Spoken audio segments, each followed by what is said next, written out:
Mister perfect పక్కా professional director అంటే SS Rajamouli పేరే చెప్తారు. ప్రతిదీ ఓ ప్లానింగ్ ప్రకారం పక్కా కమిట్మెంట్తో వర్క్ చేస్తాడు రాజమౌళి. ఆయన సాధిస్తున్న వరుస విజయాలకు ఆయన ప్లానింగ్, ప్రీ ప్రొడక్షన్ విషయాల్లో తీసుకునే జాగ్రత్తలే ప్రధాన కారణం. బాహుబలి సినిమా మొదలెట్టక 2 ఏళ్ల ముందు నుంచి గ్రౌండ్ వర్క్ చేసుకుంటూ వచ్చారు. కాస్ట్యూమ్స్ ఎలా ఉండాలి, పాత్రల ప్రవర్తన ఎలా ఉంటుంది, ఏ పాత్రకు ఎవరిని తీసుకోవాలి, సెట్స్ ఎలా ఉండాలి, ఎక్కడెక్కడ విజువల్ ఎఫెక్ట్స్ వాడుకోవాలి, ఇలా అనేక విషయాల్లో పక్కాగా ప్లానింగ్ చేసుకున్నారు. అందుకే బాహుబలి లాంటి భారీ చిత్రం అనుకున్నది అనుకున్నట్టు తీయగలిగాడు. ఇప్పుడు పవన్ కళ్యాణ్ కూడా రాజమౌళినే ఫాలో అయ్యాడు సర్దార్ కోసం. ఈ సినిమాకి దర్శకుడు బాబీనే అయినా అసలు సిసలు కర్త, కర్మ, క్రియ మొత్తం పవన్ కళ్యాణ్ అన్నది జగమెరిగిన సత్యం. ఈ సినిమాకి కథ, స్క్రీన్ ప్లే అందించింది పవన్ కళ్యాణే. దానికి తోడు దర్శకత్వ పర్యవేక్షణ కూడా చేశాడట. అందుకే ఈ సినిమాపై ముందు నుంచి పవన్ కి కమాండ్ ఉంటూనే ఉంది.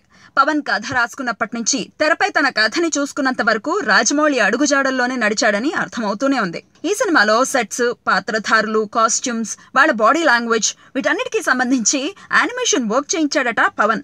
అది పక్కా హాలీవుడ్ స్థాయిలో. కొన్ని సన్నివేశాల్ని ముందుగానే యానిమేషన్లో చిత్రీకరించారు. దాంతో సెట్లో పని సులభం అయిపోయిందని టాక్.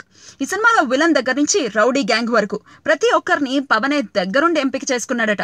వాళ్లకు సంబంధించిన స్కెచ్లు 2 ఏళ్ల క్రితమే రెడీ అయిపోయాయని, ఈ పనులన్నీ పవనే దగ్గరుండి చూసుకున్నాడని టాక్. బాహుబలి విషయంలో రాజమౌళి ఏం చేశాడో ఇప్పుడు సర్దార్ సెట్స్, కాస్ట్యూమ్స్, నటీనటుల ఎంపిక, ఇప్పుడు ప్రచారం పోకడ, వీటన్నిటిలోనూ పవన్ అలాంటి ఎత్తుగడలే వేశాడని, బాహుబలిని పవన్ ఫాలో అయ్యాడని ఫిల్మ్ నగర్ వర్గాలు గుసగుసలాడుకుంటున్నాయి. మరి రికార్డ్స్లో, వసూళ్ల ప్రభంజనంలో, టెక్నికాలిటీలోనూ బాహుబలిని సర్దార్ ఫాలో అవుతాడా?